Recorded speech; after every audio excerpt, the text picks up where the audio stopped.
अच्छा, आप आपके बारे में कल ट्वीट किया कि आपने बयान दिया था कि पीटीआई के खिलाफ क्रैकडाउन मजीद होना है इनके बाद। तो हामिद मीर साहब का इस बात पर ये कहना है कि आप उन्हीं लोगों की आदमी हैं जो कि इस तरह के फैसले करते हैं, हुकूमत तो सिर्फ अमल दरामद करती है।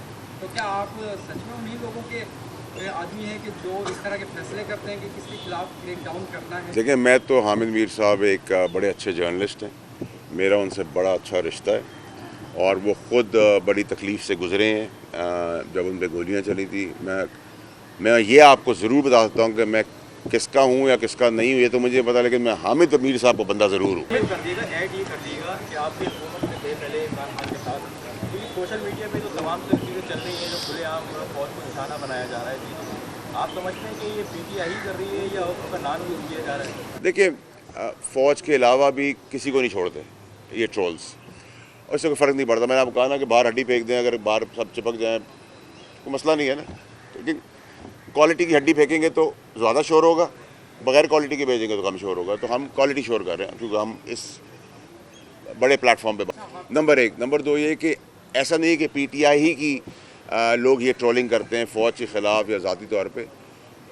इसके साथ बाकी पॉलिटिकल पार्टीज़ के भी ट्रोल्स करते हैं, उनके नाम से भी करते हैं। तो ऐसा नहीं है कि बरी ज़िम्मा से या ज़िम्मेदार एक पार्टी है, सारी पॉलिटिकल पार्टी। और ये जहर और नफ़रत जो है, वेनम जो है, वो सिर्फ एक पीटीआई की पार्टी के अंदर नहीं, सारी पॉलिटिकल पार्टीज़ के अंदर है। सिर्फ उनका काम इमरान खान साहब ने 10 गुना आगे जाके रेड लाइन क्रॉस कर कर। आप ये बताएंगे पानी पीटीआई का मुस्तकबिल क्या है? उनको 3-4 मुकदमात में सजा हो चुकी है, अब क्या समझते हैं कि वो उनको ज़मानतें मिल जाएंगी? आप बड़े करते हैं ना।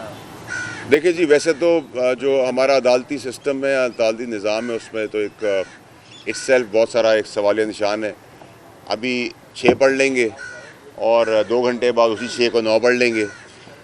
तो जो उन्होंने सज़ाएँ दी हैं, जिस वक्त सज़ा देने का वक्त था वहाँ तो सज़ाएँ दी नहीं।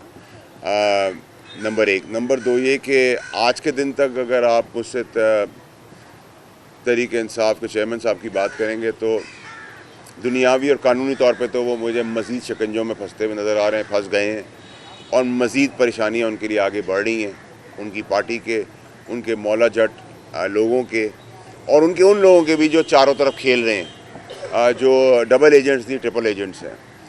तो इसमें तो क्लैरिटी होनी चाहिए। किसान तहरीक इंसाफ में हम देख रहे हैं कि इख्तिलाफात सामने आ रहे हैं मुकला में।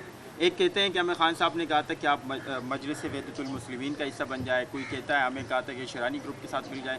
आपको क्या लगता है कि पाकिस्तान तहरीक इंसाफ ने ऐसी कौन सी गलती की है कि जिसकी वजह से वो मखसूस जो नशिस्तें हैं उससे वो महरूम हो गए? देखिए, ये मौला जट की जो सियासत है ना, देखिए मौला जट की सियासत हम भी उसी में ट्रेन हुए हैं, लेकिन मौला जट की सियासत का एक तरीक़ेकार होता है, एक एथिक्स होते हैं। अगर मैं आप बताऊं कि मेरी 15 साल इस पॉलिटिकल पार्टी में कैसे परवरिश हुई है, तो मैं इज़्ज़त के बदले डबल इज़्ज़त दूंगा, प्यार के बदले डबल प्यार दूंगा, बदमाशी की जगह डबल बदमाशी करूंगा। मेरा कोई एक हाथ तोड़ेगा, मैं 2 हाथ तोड़ दूंगा। मैं तो बड़ा क्लियर हूँ अपनी ज़िंदगी के अंदर। लेकिन ये नहीं होता कि आप मुझे गले लगाएं, मुझे बात करने बुलाएं, मैं आपका हाथ तोड़ दूँ, आप मुझे चाय बुलाएं, मैं आपको गाली दे दूँ। चलें, इसको भी बर्दाश्त कर लिया जाएगा, लेकिन आप तनसीबात उड़ा दें, जान और माल को ख़तरे में डाल दें, कितने लोग शहीद हो गए। और स्पेशली बहुत इम्पॉर्टेंटली अरशद शरीफ समेत, शहीद समेत बहुत सारे लोग मासूम मारे गए हैं। और अरशद शरीफ का केस अगर खुल जाए तो पाकिस्तान की किस्मत सिमत वैसी ऑटोमेटिकली चली जाएगी, क्योंकि उसमें पता चलेगा ना कौन कौन है। कुछ छुपे हुए हैं, कुछ ख़ास हैं, कुछ सियासी शख्सियात हैं, कौन सी पॉलिटिकल पार्टी है, किसको फ़ायदा हुआ, कौन आज भी छुपे बैठे हुए हैं। तो ज़रूरत आने पे खोल देंगे, खोल के रख देंगे। इंक्वायरीज थी अपग्रेडेशन की और अपडेट करने की, पता नहीं शायद उनको कोई क्रिमिनल रिकॉर्ड ढूंढना था या क्या था, लेकिन मेरा तो सुप्रीम कोर्ट से लेकर 2018 से सारी चीज़ें चल रही हैं, उसकी भी क्लैरिटी थी। लेकिन उसके बाद भी शायद कोई क्वारी थी। आपको पता है, मोहब्बत तो मुझसे बहुत सारे लोग करते हैं, तो शायद सुबह सुबह मुझे रोज़े में बार बुला रहे हैं कि मैं सिगरेट कॉफ़ी के बगैर कुछ और कर बैठूँ, ब्रेकिंग कोई दे दूँ। तो वो ब्रेकिंग तो मैं दूंगा, 27 को दे दूंगा या 3 को दे दूंगा, दे तो दूंगा। ड्यूल नेशनैलिटी का रिकॉर्ड भी था, बाकी रिकॉर्ड इंटीरियर में सारे हैं ना, क्रिमिनल रिकॉर्ड भी है ड्यूल नेशनैलिटी का। लेकिन माशाल्लाह से आज जाग जाएंगे। 6 साल से सो रहे थे जनाब अली। सियासी सूरत हाल पर बताइएगा, आप इस वक्त आज़ाद उम्मीदवार हैं, मुत्तहिदा कौमी मूवमेंट को ऐसी क्या ज़रूरत पड़ी कि उन्होंने आपको अपने अरकान सिंध असेंबली दिए प्रपोजल और सेकेंडर के लिए?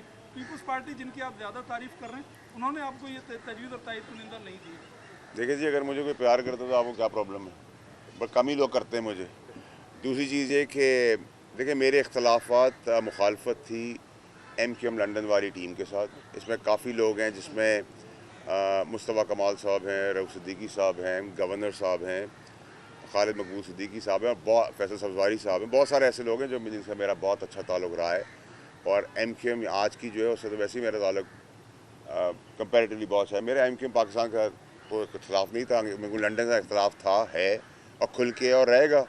और उस टाइम पर मैंने टेक ऑन भी किया। लेकिन जिन्होंने अच्छा काम किया, इन सब ने अच्छे काम भी किए हैं। तो जिसके अच्छे काम हो, आप वो अपना मुखालिफ ही क्यों ना, दुश्मन की ना हो। जो अच्छा काम करेगा उसकी तारीफ़ कर देंगे, जो नहीं करेगा ठोक देंगे उसको। तो सीधा सीधा हिसाब किताब। अच्छा सर, ये बताइएगा, रऊफ़ सिद्दीकी साहब ने कल जो है वो यहाँ पे गुफ्तगू में कहा कि हमें पार्टी में फैसल वावड़ा जैसे इनकलाबी लोग चाहिए। तो क्या समझते हैं कि कब तक जो है वो फैसल वावड़ा इनकलाबी साहब जो है वो MQM पाकिस्तान का हिस्सा बन जाए? देखिए, रऊफ़ सिद्दीकी साहब की मेहरबानी है कि उन्होंने ऐसी बात की, मैं उनका शुक्रगुज़ार हूँ। जहाँ तक इनकलाबी और इनकलाब की कोशिश कर रहे हैं, ले आएंगे तो फिर उनकी वो ख्वाहिश पूरी कर लेंगे। हमारे बड़े हैं, भाई हैं। अब और क्या सवाल था आपका? यही है, लेकिन अगर आप इनकलाब की बात करते हैं तो ये ख्वाहिश खान साहब की थी 9 मई को, वो लाने में नाकाम रहे, तो आप किस तरीके से इनकलाब ले आएंगे? देखिए, मेरे और ख़ान साहब के इख्तलाफात जो उस वक्त भी थे, वो इनकलाब लाने का तरीका ये नहीं है कि आप अपने मुल्क और उसकी सलामती को और सालमियत को आग लगा दें। आप मौला जट लेके तोप बंदूकें और तमस्खर उड़ाने अपने शहीदों के चले जाएँ। इनकलाब लाने के तरीके बहुत सादा, बहुत तरीके हैं। इनकलाब आप अपनी ज़बान से, अपनी आवाज़ से, अपने पुरअमन एहतजाज से, अपने राइट ऑफ डिफेंस से, थ्रू जस्टिस सिस्टम के थ्रू, TV टॉक शोज़, आपके तवज्जुह से आप वो इनकलाब ला सकते हैं। उसमें आपको जिस किस्म के लोग हैं, पॉलिटिकल लोग हैं, उनको भी आप एक्सपोज कर सकते हैं, बरहना कर सकते हैं। और दीगर लोग भी अगर उसके पीछे मुलव्विस हों, जो ऐसी शरारतें कर रहे हों जो मेरे अदवार में थीं PTI के दौरे हुकूमत के अंदर, और अगर आज भी होगी तो इंशाल्लाह खुल के डिफेंड भी करेंगे और खुल के जो है वो उसका एहतसाब भी करेंगे, खुल के आपको बताएंगे भी। भाई, आप ये बताएंगे पानी PTI का मुस्तकबिल क्या है? उनको 3-4 मुकदमात में सजा हो चुकी है। अब क्या समझते हैं कि वो उनको ज़मानतें मिल जाएंगी? आप बड़े करते हैं ना। देखिए जी, वैसे तो जो हमारा अदालती सिस्टम है, अदालती निज़ाम है, उसमें तो एक इससेल्फ बहुत सारा एक सवालिया निशान है। अभी 6 पढ़ लेंगे और 2 घंटे बाद उसी 6 को 9 पढ़ लेंगे। तो जो उन्होंने सज़ाएँ दी हैं, जिस वक्त सज़ा देने का वक्त था, वहाँ तो सज़ाएँ दी नहीं। नंबर 1। नंबर 2 ये कि आज के दिन तक अगर आप मुझसे तहरीक इंसाफ के चेयरमैन साहब की बात करेंगे तो दुनियावी और कानूनी तौर पे तो वो मुझे मज़ीद शिकंजों में फंसते हुए नज़र आ रहे हैं, फंस गए हैं, और मज़ीद परेशानियाँ उनके लिए आगे बढ़ रही हैं। उनकी पार्टी के, उनके मौला जट लोगों के, और उनके उन लोगों के भी जो चारों तरफ खेल रहे हैं, जो डबल एजेंट्स नहीं, ट्रिपल एजेंट्स हैं। तो इसमें तो क्लैरिटी होनी चाहिए।